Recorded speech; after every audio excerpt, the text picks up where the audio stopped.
News right now, Bed Bath & Beyond has announced it is filing and has filed for Chapter 11 bankruptcy protection. The retailer is based in Union, New Jersey. The company warned last year it had serious doubts about surviving after dealing with slumping sales.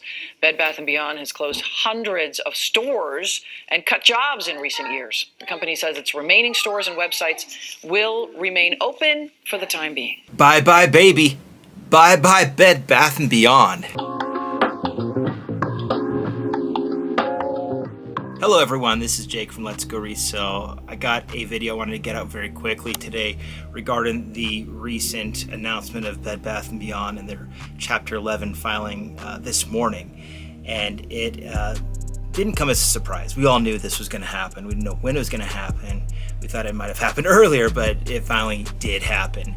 And I want to get this message out to all the resellers to let everyone know what you need to do now to take advantage of this opportunity. There are going to be hundreds of stores at this point that will go into liquidation. And because I have purchased a couple end buys with Bed Bath & Beyond in the last 3 or 4 years, I wanted to give everyone tips and tricks on how to approach this. Make sure you do what's best for your business. Make sure you do what's best in general, so that you don't get stuck with merchandise you don't want, or if this is the perfect scenario for you and your reselling business, it is time to jump on this right now.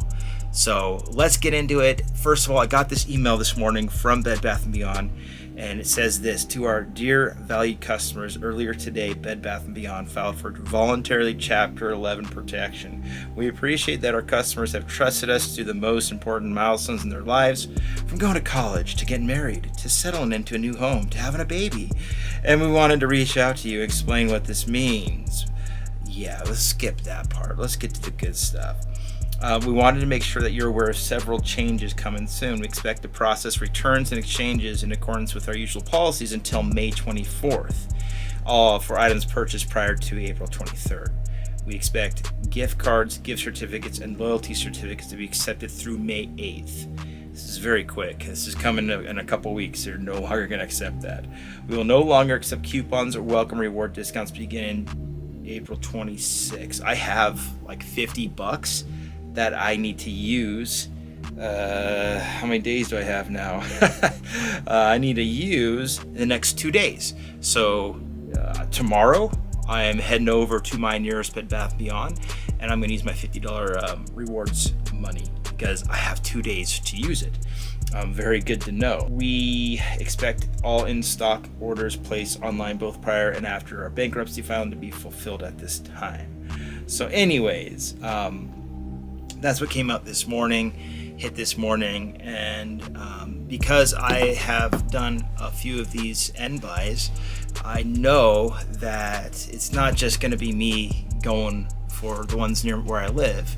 I wanted to just spread the knowledge to everyone else to say, hey, this is what you could do, this is what you can get into, and I'm going to help you know and understand my experience. Before you determine if you're going to actually go and purchase some items from Bed Bath & Beyond, you get to know what type of merchandise there's going to be. So this is going to be shower curtains, this is going to be bedding, pillowcases, silverware, anything for your home goods essentially.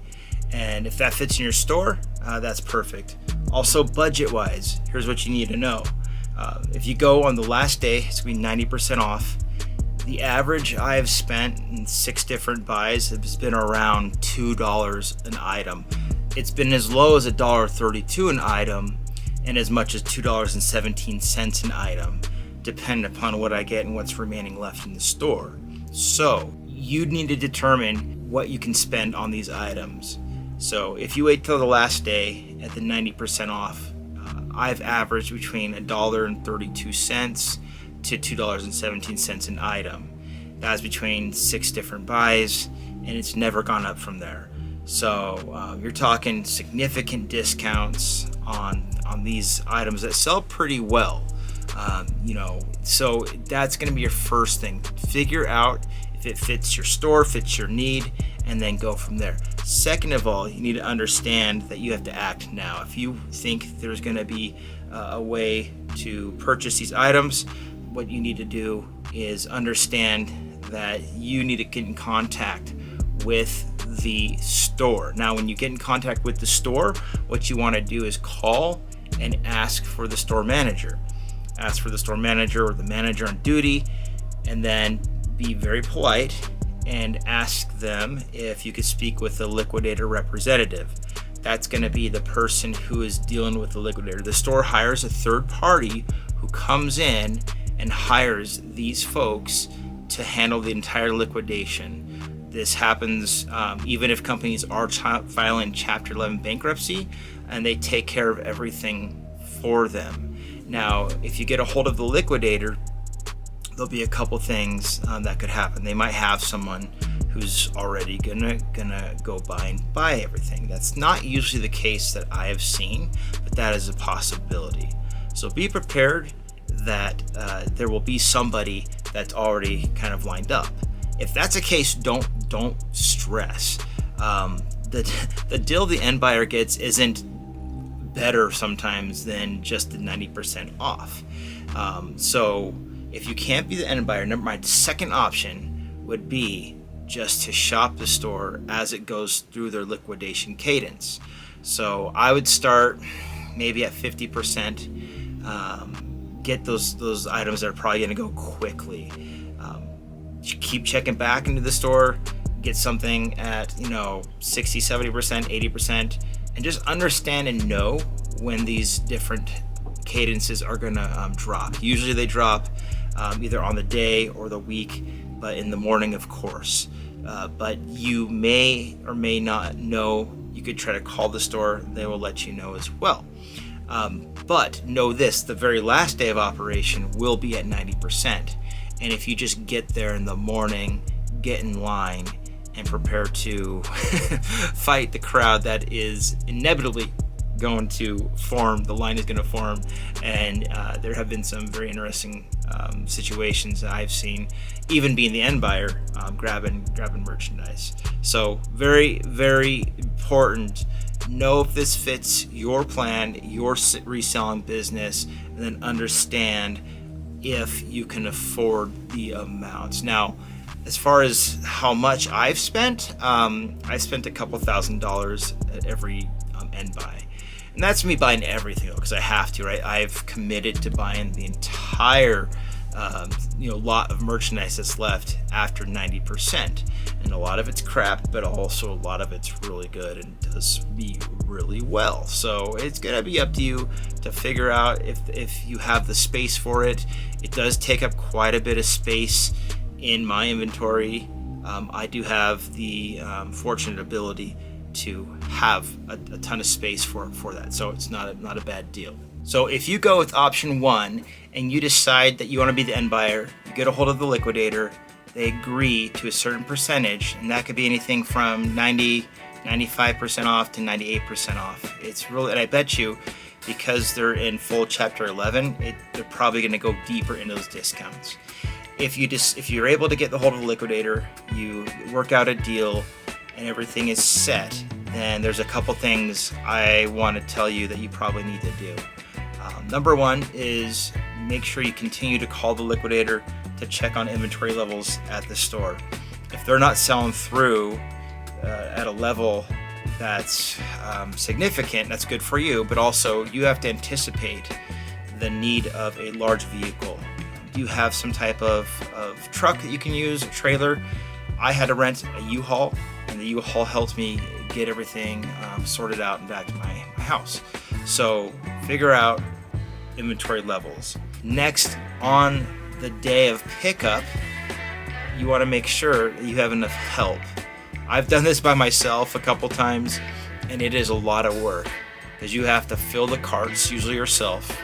You have to then take the carts to a register, and then their sales associates have to ring everything through registers. And a lot of times they're using three registers at the same time, and you're filling up carts, they're ringing, they're filling up carts, they're ringing, and then you're paying for things in a very quick fashion. So if you have yourself, maybe one or two other persons helping you, that's going to be the best case scenario. If you're by yourself, you're going to be running around, you're going to be very tired by the end of the day. but still it will be worth it. Just a tip, when those items are being rung out at the register, make sure you check every single item on the receipt. The sales associate has to put every discount in manually. So they have to go through every item, 95% off, whatever it is. If they miss one item, the items are usually pretty expensive, and it's gonna be a huge variance at the end of the day. If you don't catch that, how are you gonna get a refund? You're not. They're out of business. So go through every single item, make sure every discount is applied.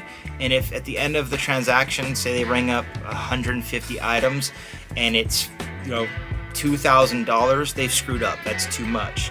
So go back, check every single item, and make sure it's corrected. That happened to me 3 or 4 times in my last one a couple months ago. And if I didn't catch that, my per item price would have gone from $1.94 to $4 or $5 an item, and it would have taken me a long time to earn back that amount. So know how much you're spending on each item. If you go with option 2, you're not the end buyer, make sure that you also bring enough people with you, because if you fill up one cart and you take it to your car and you come back to the store, there's going to be so many missed opportunities, and you're going to be like, where did everything go? And things will go fast on that last day. So if you're going to wait for the last day on option 2, make sure you bring enough folks to help you get everything, take it to your car, and even maybe payment method, because maybe they'll have to pay. So give them a couple different payment methods to help you out. That way you can continually go back and forth from your vehicle to the store over and over and over again until you feel like you've gotten everything you wanted. And again, it's going to be a fight. Watch out. There could be some people grabbing stuff out of your cart too. It's like the wild, wild west during these liquidations. It's actually kind of fun, but it can get contentious, which leads to my next point. Make sure that you are nice to the store associates, because the store associates are no longer going to be employed after that day. And if you've not been involved in anything like that, layoffs or Chapter 11 bankruptcy, it's not fun. And hopefully they all got jobs at other retailers or wherever, and they're going to be fine. But just know that they're there for the last day. They stuck around, and they're probably not going to get any type of incentives. At that point, the retail associates are on the last of the list when it comes to liquidating items and selling back debtors. It's unfortunate in this country that's the case, but they're last on the list. They're not going to get paid first. So be nice to them.